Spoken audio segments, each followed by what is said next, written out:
আসসালামু আলাইকুম। দেশ বিদেশ টিভি থেকে হুসেন বলছি। আমার চ্যানেলে সবাইকে স্বাগত। শেখ হাসিনা আওয়ামী লীগ নেত্রী প্রায় 4 দশক ধরে, এবং বলা হয় শেখ হাসিনা হচ্ছে আনপ্যারালাল লিডার আওয়ামী লীগে, তার কোনো বিকল্প নাই। এখন বিকল্প না থাকলে কি হয়? আপনাদের নিশ্চয় মনে আছে, প্রথম যখন বাংলাদেশে মোবাইল টেলিফোন চালু হলো, সিটি সেল সেই মোবাইল নিয়ে এসেছিল, এবং কারো যদি মোবাইল সেট থাকতো, বড় মোবাইল সেট, হ্যাঁ, সবাই উকি দিয়ে দেখতো যে মোবাইলটা কিরকম, এবং ওইটা মিনিটে 25 টাকা করে দেওয়া লাগতো। মানে একচাটি আসে, তার কোনো বিকল্প নাই। অর্থাৎ ব্যবহার করতে হলে তাকেই নিতে হবে, চুজ করলে তাকেই করতে হবে।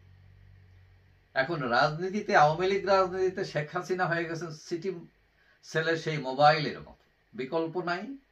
ঠিক আছে, তিনি অনেকটা দামি নেত্রী, মোবাইল ওই সিটি সেলের সেই মোবাইলের মতো, তার তো বিকল্প নাই। এখন আওয়ামী লীগ হচ্ছে পুরনো একটি রাজনৈতিক দল, ঐতিহ্যবাহী দল, যার বয়স 76 বছর, এবং মহান স্বাধীনতা যুদ্ধে এই দল নেতৃত্ব দান করে।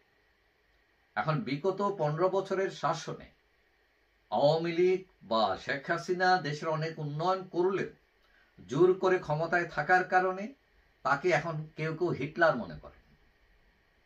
তার বিরুদ্ধে অসংখ্য মামলা, তার কর্মীরা কেউ জেলে, কেউ আত্মগোপনে, কেউ বিদেশে, এবং শেখ হাসিনা নিজেও ভারতে আছেন। এখন কথা হলো, শেখ হাসিনা যতই তার দলের ভিতর আনপ্যারালাল লিডার থাকুন না কেন, তিনি একটি জনগোষ্ঠীর কাছে খলনায়ক হিসেবে আবির্ভূত হয়েছেন। এখন আওয়ামী লীগের অনেকেই আছেন যারা শেখ হাসিনা ছাড়া আওয়ামী লীগ ভাবতেই পারেন না। এখন আওয়ামী লীগ অতীতে অনেকবার ভেঙেছে, কিন্তু মূল আওয়ামী লীগ হিসেবে শেখ হাসিনার আওয়ামী লীগই থেকে গেছে। বেরিয়ে গেছেন সেই প্রথম আওয়ামী লীগ ভাঙে মৌলানা ভাসানী যখন চলে গেলেন, পরবর্তীতে মিজান, গাজী, আব্দুর রাজ্জাক, কাদের সিদ্দিকী, ডক্টর কামাল অনেকেই চলে গেছে, কিন্তু আওয়ামী লীগ এখনো থেকে গেছে। এখন শেখ হাসিনার বিরুদ্ধে অভিযোগ, তিনি একনায়ক, তিনি যা বলেন সেটাই আইন, তিনি অনেককে শ্রদ্ধা করেন না বলে অভিযোগ আছে, তিনি তার পরিবারতন্ত্র, তার শেখ পরিবারকে রাজ পরিবার বানিয়েছেন, ইত্যাদি অনেক ধরনের অভিযোগ। খুদ তাজউদ্দিন পরিবার, যিনি আওয়ামী লীগের একসময় প্রধানমন্ত্রী ছিলেন, সেই তাজউদ্দিনের পরিবারও বলছে যে শেখ হাসিনা শুধু তার পিতা বঙ্গবন্ধু নিয়েই ব্যস্ত, তিনি অন্যান্য নেতাদেরকে মূল্যায়ন করেননি, তাজউদ্দিন সহ। এটা ছাড়া আওয়ামী লীগের ভেতরও অনেকের অভিযোগ আছে যে বিগত 15 বছরের শাসনে শেখ হাসিনা ত্যাগী সৎ মানুষদের মূল্যায়ন করেননি, হাইব্রিড কালো টাকার মালিকদের নিয়ে তিনি রাজনীতি করেছেন, যার পরিণতি হচ্ছে আজকে এইটা। এবং এইটাও অভিযোগ আছে যে দলে গণতন্ত্রের চর্চা ছিল না, পকেট কমিটি আসতো, কমিটি বাণিজ্য হতো, এবং শেখ হাসিনা নিজেও সভাপতি হয়েছিলেন উত্তরাধিকার সূত্রে। দলীয় ঐক্য বজায় রাখার জন্য তাকে বিদেশ থেকে আনা হয়। এখন এই সরকার আসার পর আওয়ামী লীগের এক করুণ অবস্থার মধ্যে আওয়ামী লীগ আবার ভাঙ্গনের সুর আওয়ামী লীগের মধ্যে বাজতেছে। সরকার রিফাইন্ড আওয়ামী লীগের প্রস্তাব দিয়েছিল সেনাবাহিনীর মাধ্যমে, এবং নির্বাচনকে গ্রহণযোগ্য করতে আওয়ামী লীগ হয়তো আরেকটা দাঁড়াইতে পারে।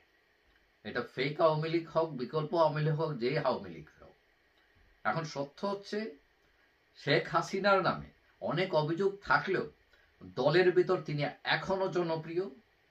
কেউ কেউ ভুলেও ভাবতে চান না তার বিকল্পের কথা, এবং কেউ কেউ তাকে পছন্দ না করলেও দলের অক্ষের সাথে শেখ হাসিনাকেই তারা অবশ্যম্ভাবী মনে করেন। কিন্তু অন্যভাবে যদি আপনি চিন্তা করেন, তাহলে সেটা দাঁড়ায় যে নেতৃত্বের কোনো বিকল্প নেই। অর্থাৎ শেখ হাসিনা যদি আজন্ম থাকেন, তাহলে নতুন নেতৃত্ব তৈরি হবে কি করে? প্রশ্ন উঠেছে, পরিবারতন্ত্রই কি থাকবে যুগ যুগ ধরে? শেখ হাসিনার পর তার ছেলে জয় ফিরে আসবেন আবার নেতা হয়ে?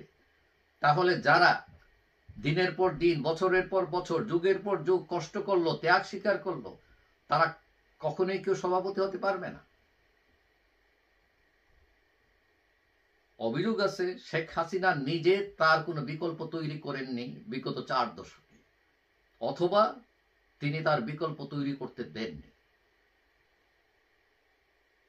হয়তো তিনি ধরে নিয়েছেন যে তারপরে তার ছেলে জয় কিংবা তার কন্যা তারাই নেতা বা নেত্রী হবে।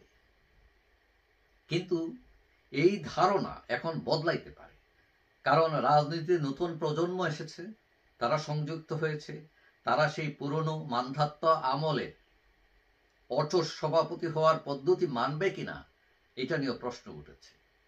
কথা হলো, দলের ভেতর যদি গণতন্ত্র না থাকে, গণতন্ত্রটা ব্যাহত হয়, তাহলে দল ক্ষতিগ্রস্ত হয়, দেশও ক্ষতিগ্রস্ত হয়। এখন শেখ হাসিনার বিকল্প নাই, এখন এটা ঠিক, বিকল্প তৈরি হয়নি বা করা হয়নি। কিন্তু শেখ হাসিনা তো আজন্ম বাঁচবেন না, তিনি তো 1000 বছর বাঁচবেন না। যে কোনো মানুষের মৃত্যু হতে পারে। সুতরাং দলের উচিত বিকল্প ভেবে রাখা, কখন কোন বিপদ হয়, এবং সেটা শুধু দলের স্বার্থে নয়, গণতন্ত্রের স্বার্থে বিকল্প তৈরি করে রাখা, এটা সকল দলেরই দায়িত্ব। নতুন নেতৃত্ব তৈরির সুযোগ তৈরি করা প্রত্যেকটি দলের দায়িত্ব। সুতরাং শেখ হাসিনা এখন আছেন, এবং তিনি যদি আরো 10 বছর 20 বছর থাকেন, হয়তো থাকতে পারবেন, কিন্তু প্রশ্ন উঠেছে তাতে দল লাভবান হবে নাকি ক্ষতিগ্রস্ত হবে, এটা হচ্ছে প্রশ্ন। যাই হোক, কে সভাপতি হবেন, কে সভাপতি হবেন না, এটা হচ্ছে দলীয় সিদ্ধান্ত, দলের কাউন্সিলররা ঠিক করবেন। দলে যাতে